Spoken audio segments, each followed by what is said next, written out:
Hello and welcome to Oz Truck News, your weekly wrap of the happenings in Australian trucking and some global headlines thrown in. The National Transport Commission has scrapped the reduction of truck drivers' hours from 72 to 60.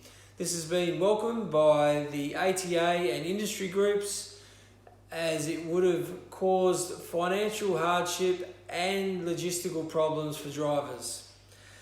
Titan Hydrogen and Queensland University of Technology have tested its patent-pending product to increase capacity of hydrogen fuel cells by 60% and so far successful.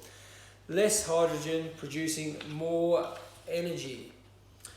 It looks like the North East Link in Melbourne will go ahead. The tunnel will be extended by 1.9 kilometres, saving truck drivers 30 minutes, 19 sets of traffic lights, from North Melbourne freight hubs through to industry areas of the south.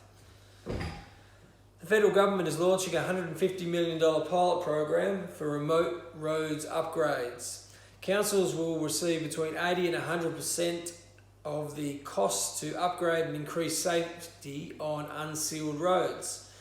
They will probably need to dip in as this a little bit more, as this is a big project throughout the country. Staying on federal government funding on roads, I looked at the approximate 135 projects earmarked for the ROSI $4.9 billion investment, being the upgrades to the roads of strategic importance. 3 years in, I wanted to see the status of the 10-year plan. Nothing was collated, so I looked through each project. 9 completed, 49 commenced, and 77 still in planning. Patrick Terminals has lodged an application to the Fair Work Commission to terminate its pay deal with 1,000 of its wharfies. This is after 220 cases of industrial action since February 2020. I hope this does not affect truck drivers trying to pull these products out of the wharf. The ongoing issues of employee versus contractor continues. A Queensland court has indicated that a Brisbane fleet owner who hired drivers under a contract scenario was valid to do so. The 3.5-year process stated he will not be liable for the contractor's claim for entitlements. A good news story, the Byron Bay Mobile Animal Hospital is up and going before bushfire season. This state-of-the-art trailer is pulled by Aquan and supported by UD.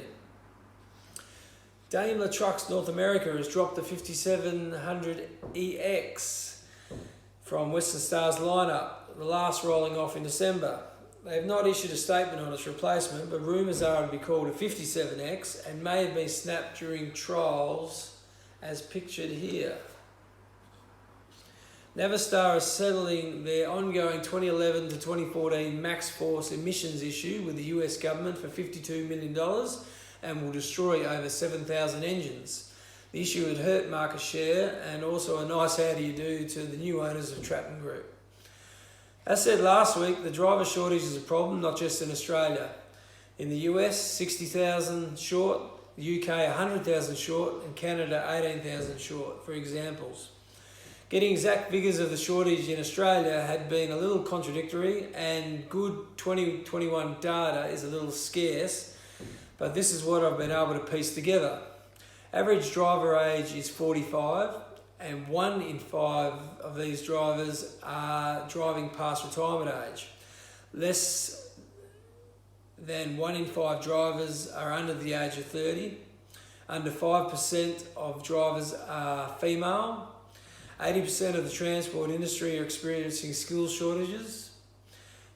Over the next 5 years, 120,000 new to industry drivers will be required due to industry growth, existing turnover trends, the ballooning retirement pool, and the ongoing imposition of endless red tape.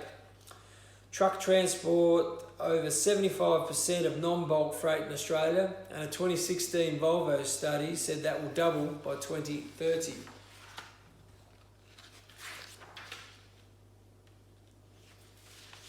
Here are some of the problems attributing to driver shortage, and not all can be solved. Poor industry image and lack of understanding of road freight trucking, a lack of coherent uniform and universally recognised training structure and deliberate education programs for drivers, pay rates especially for HR and below, high levels of working hours, lack of flexibility, lack of amenities especially for women, a loss of mentorship when losing large numbers of drivers to retirement. Some of the proposed solutions. The ATA is pushing for a 2023 commencement of a Certificate 3 apprenticeship scheme for school leavers and young Australians in general, which will also include such skills as a forklift ticket. This will assist in providing career paths that are achievable and rewarding.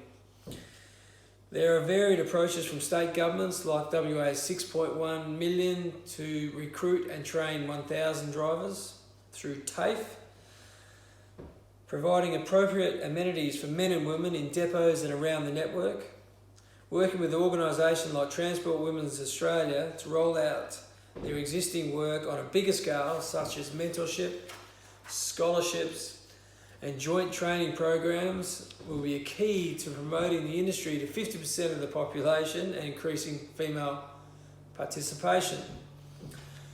Lowering the age for B-double and road train drivers will assist in keeping younger drivers who desire a long-haul career. Insurance companies will need to work with the industry here.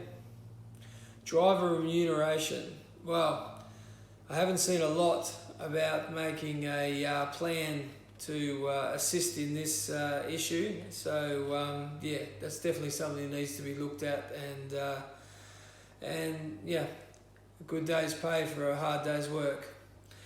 I feel the government and industry need to extensively research recruitment and retention now post-COVID and come up with a coherent, unified plan for the future. Thank you and safe trucking.